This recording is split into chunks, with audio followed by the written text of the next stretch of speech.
Di akhir bulan Februari 2025, PSSI memutuskan untuk melepas Indra Syafri dari jabatan pelatih Timnas Indonesia U20.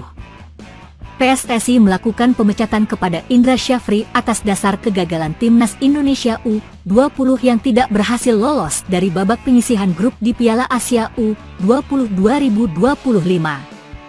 Mantan pelatih Timnas Indonesia U20 ini kini sudah tak sanggup lagi memendam fakta di balik skuad Garuda sejak awal dirinya melatih. Indra Syafri percaya akan takdir Tuhan. Indra Syafri mengungkapkan kondisi awal saat ia melatih sebagai pelatih Timnas Indonesia. Pada awal kemunculannya bersama Timnas Indonesia tahun 2007 sampai 2011, Indra Syafri mengaku tak ada pekerjaan.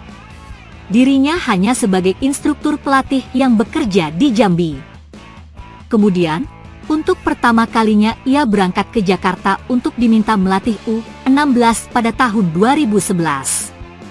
Namun kemunculannya di Timnas Indonesia mendapat penolakan dari semua orang. Kenapa saya?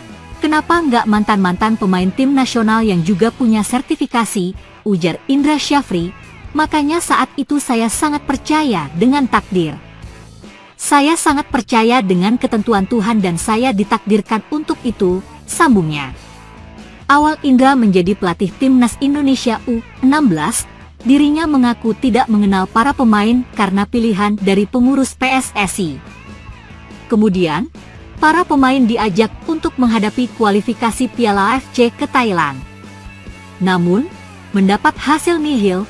Dari 4 permainan sama sekali tidak membawa kemenangan. Fakta-fakta Timnas Indonesia U16 saat kembali ke tanah air, Indra Syafri melakukan evaluasi dan menemukan fakta-fakta menarik.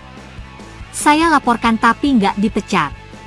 Saya evaluasi ada fakta-fakta yang menjadi titik balik bahwa banyak dusta itu tidak baik, kata mantan pelatih Bali United itu. Dari 23 pemain yang saya bawa itu, hanya ada 2 yang pemain sepak bola sampai sekarang. Hargianto di Bayangkara FC dan Bagas Adi di Bali United. Yang lainnya tidak jadi pemain sepak bola, artinya kualitasnya tidak terukur, jelas Indra. Selain itu, banyak pemain titipan. Jadi mereka-mereka itu terpilih karena pemain itu disodorkan ke saya, bukan saya yang pilih, imbuhnya.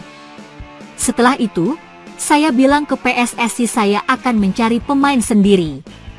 Itulah dimulai saya belusukan dari Sabang sampai Merauke membangun Timnas U19 yang era Evan Dimas itu, sambung Indra Syafri.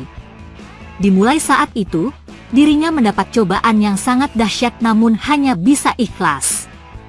Indra mengaku selama 17 bulan tidak diberi gaji oleh PSSI. Saya sebut di sini bukan saya nggak ikhlas.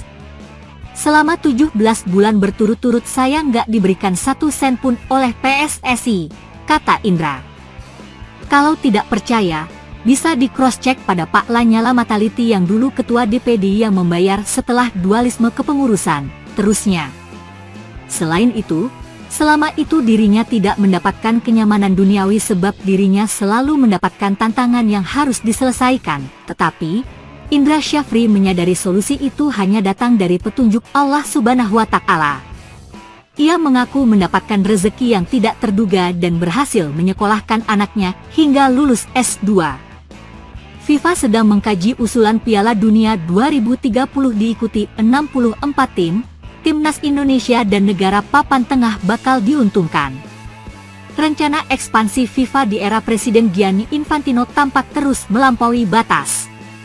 Gianni Infantino membuat FIFA menggelar Piala Dunia 2026 dengan diikuti 48 negara, bertambah 16 negara dari sebelumnya. Di level klub, FIFA juga bakal menggelar Piala Dunia Klub dengan format baru diikuti 32 tim pada musim panas mendatang. Semakin banyak agenda, semakin banyak pertandingan, makin banyak pula cuan bagi otoritas sepak bola dunia. Piala Dunia 2026 belum juga digelar, Piala Dunia 2030 sudah dipikirkan Infantino dan konco-konconya. Media Inggris, The Guardian, mengungkap rencana menambah negara partisipan di Pesta Terakbar Dunia pada 2030. Edisi tersebut akan menjadi peringatan 100 tahun sejak Piala Dunia pertama kali digelar pada 1930. FIFA sudah menunjuk 6 negara untuk menjadi tuan rumah edisi tersebut, yaitu Spanyol, Portugal, Maroko, Uruguay, Argentina, dan Paraguay. 3 negara terakhir hanya akan menggelar partai pembuka sebagai selebrasi 100 tahun turnamen itu. Jumlah peserta direncanakan bertambah dari 48 negara menjadi 64 negara.